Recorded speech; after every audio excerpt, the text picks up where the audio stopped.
Hello guys, welcome back to our sentence structure series. This lesson is extra special because it's going to be the last lesson in our series. And because of that, I've decided to make this a talking head video just to make it even more special. If you've made it this far, congratulations, because by this time, you probably have learned a lot of things about writing better and correct sentences. I hope so. So today, we'll be talking about a topic that will make you an even more excellent writer. This is an advanced writing lesson, but I think you're ready for it. Our lesson for today is parallelism.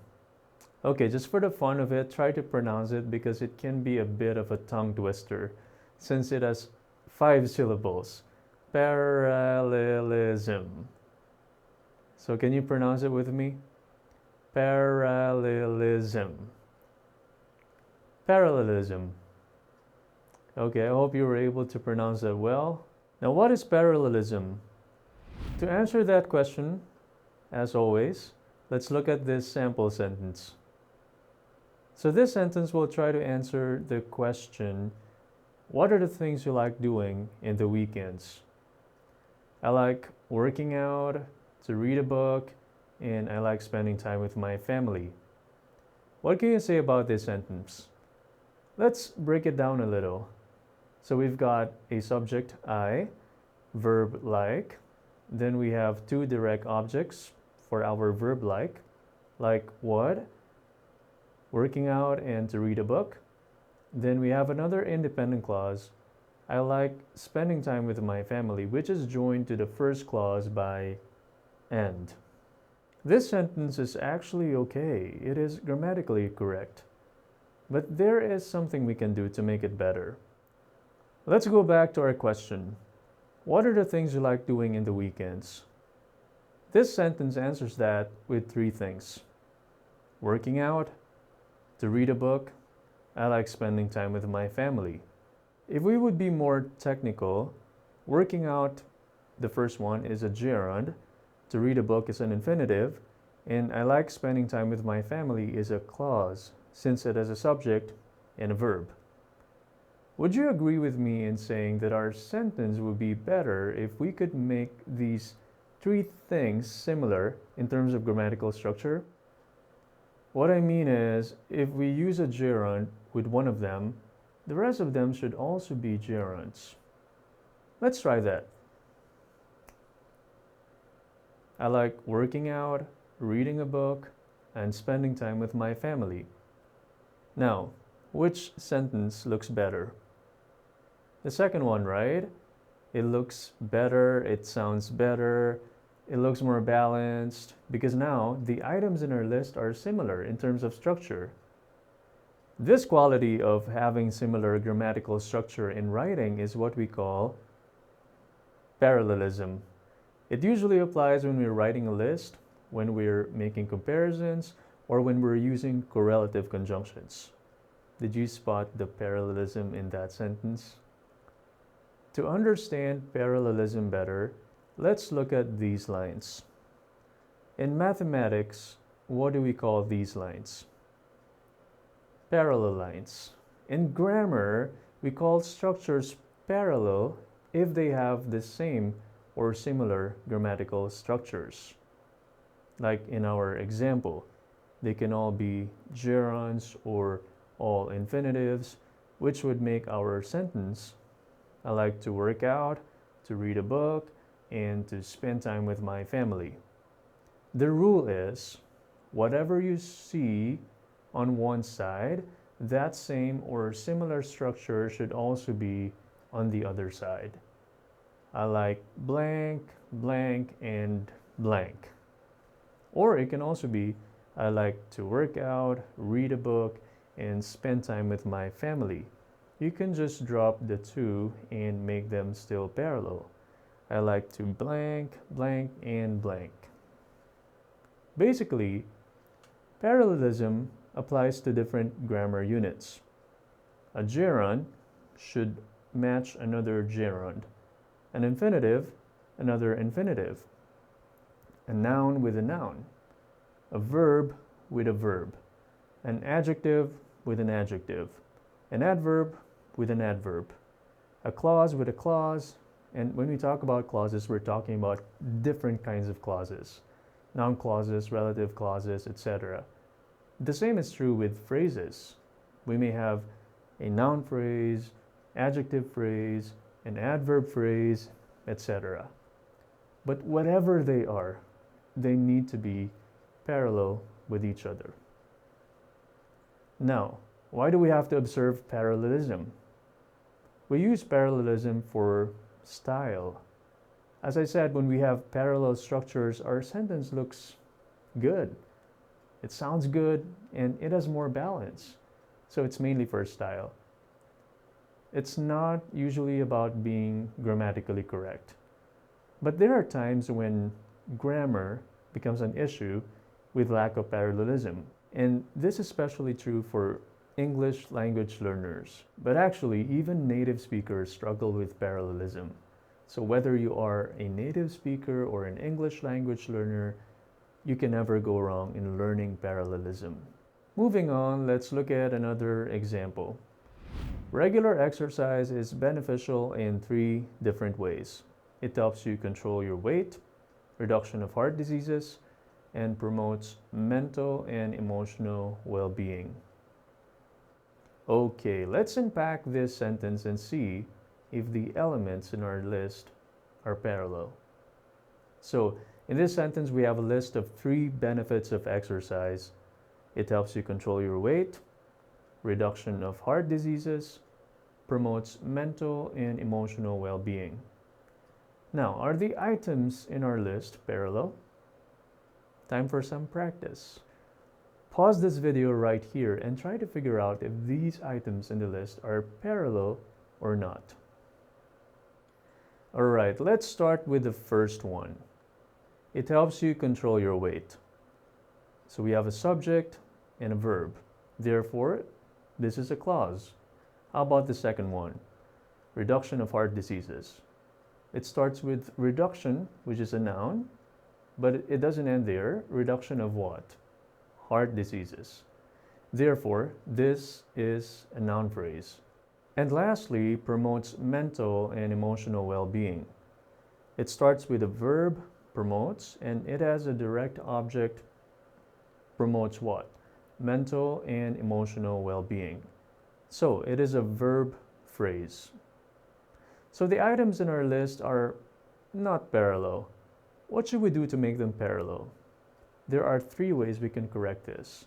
Again, pause this video right now and try to make them parallel.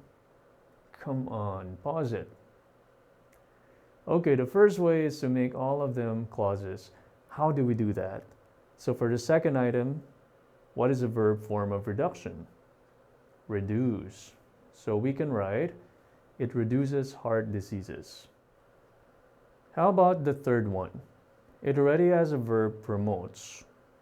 So we only need to add a subject to make it a clause. But what will be our subject?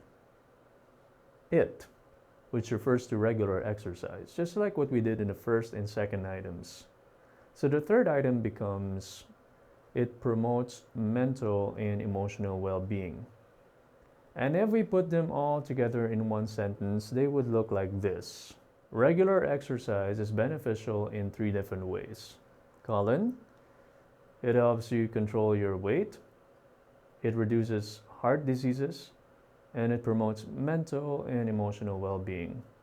That's it. We now have a sentence that has a parallel structure. Okay, the second method is to make every item in our list a noun phrase to be exact. Let's begin. How can we turn the first one into a noun phrase? It helps you control your weight. Well, we can say weight control or weight management. And for the third one, promotes mental and emotional well-being. What is a noun of promote? Promotion. So we can write promotion of mental and emotional well-being. By the way, we call this process of turning a verb or adjective into noun as nominalization.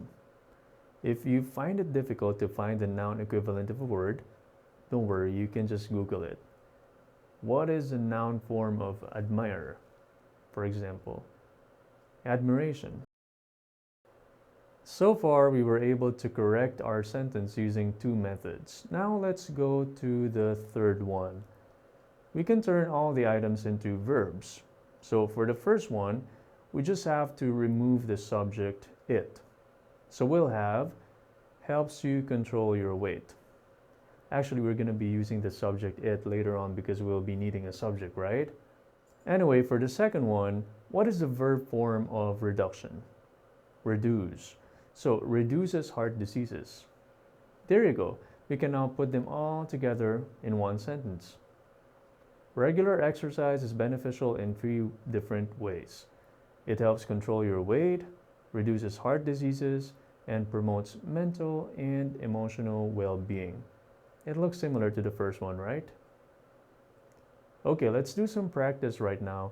Here are three sentences that have faulty parallelism. Try to fix them in whatever way possible. So you can pause this video right here and do the exercise. Come on, pause it. Okay, first one. The judge spoke kindly and with confidence. So what can you observe?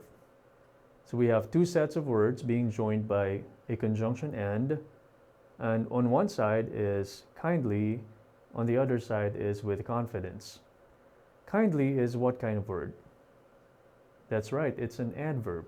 And with confidence is a phrase, a prepositional phrase since it starts with a preposition. And they're obviously not parallel to each other. So how can we change this? We can change both of them to adverbs. With confidence becomes confidently.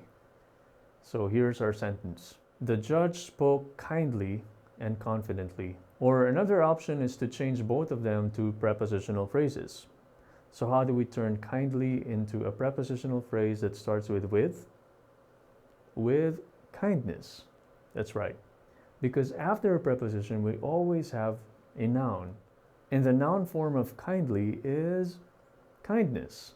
So if we put them together, the judge spoke with kindness and with confidence. Or we can just drop the second with, since we have it in the first one. The judge spoke with kindness and confidence. It's up to you.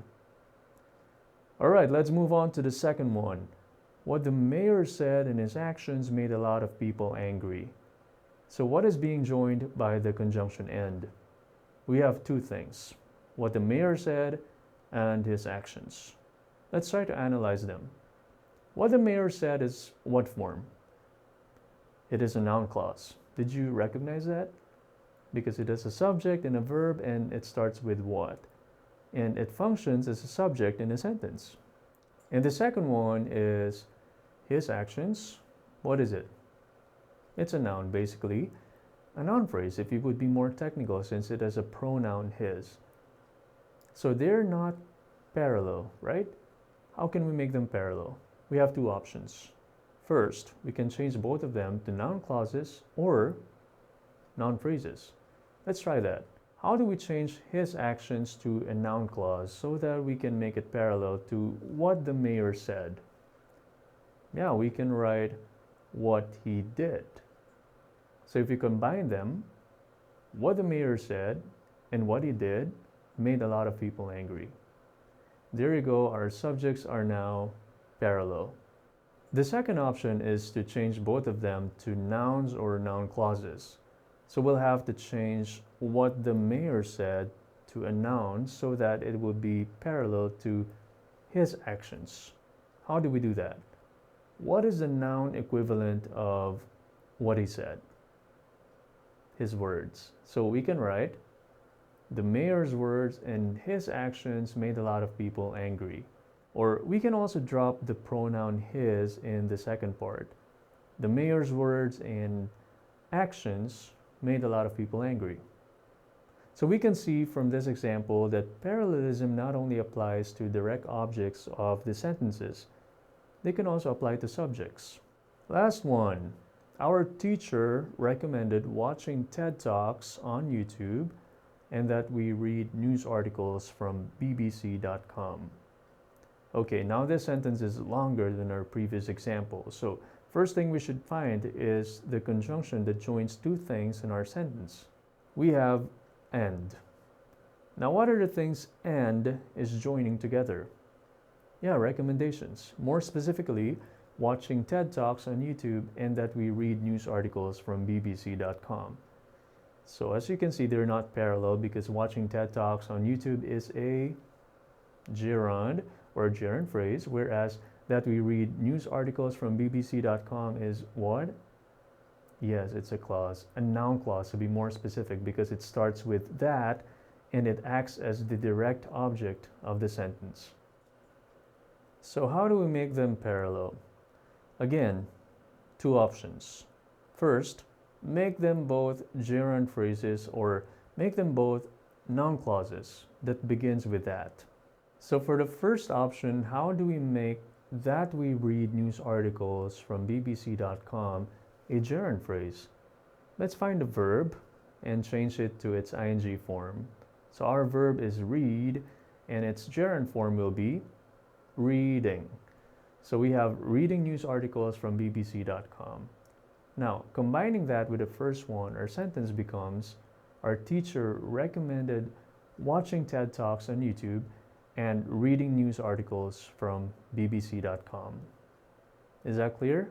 So for option 2, change both of them to noun clauses, specifically that clauses. So we have watching TED Talks on YouTube. We just need to add a that and a subject, then change the gerund watching to the present form of the verb, like in that we read news articles from bbc.com. So it will become that we watch TED Talks on YouTube. Now if we combine them, this is what our sentence would look like. Our teacher recommended that we watch TED Talks on YouTube and that we read news articles from bbc.com. So both of them are now noun clauses.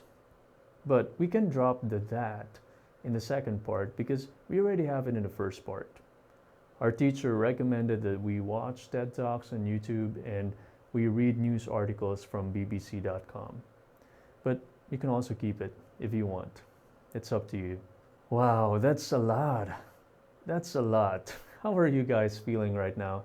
Some of you might be scratching your heads because of confusion, and some of you may have had a lot of aha moments throughout the lesson. One thing I want to say is, through this lesson, I wanted you to realize the importance of mastering the different parts of speech in English, like nouns, adjectives, adverbs, and whatnot. And also the different grammar units like gerunds, infinitives, phrases, clauses, etc. It will be very hard to apply parallelism if you're not aware of their differences. But don't worry, if you've reached this point and you realize that you still need to master them, it's not yet too late. Sometimes it's good to see the big picture first before you go down to the details. And that's what we did in this lesson. Anyway, before we end, I wanted to show you more examples of parallel structures. It doesn't only apply to lists, but also we can use it for comparisons.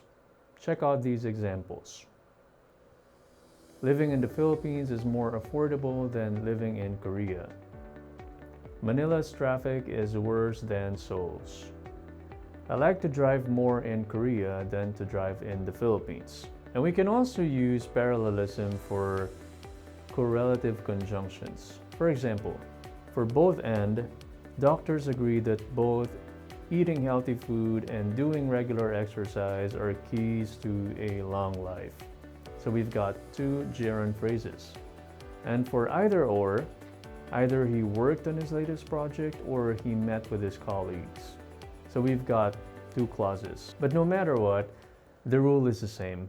Whenever you write down a list, make a comparison, or use correlative conjunctions, you have to remember that whatever structure you see on one side, you should also use that same or similar structure on the other side.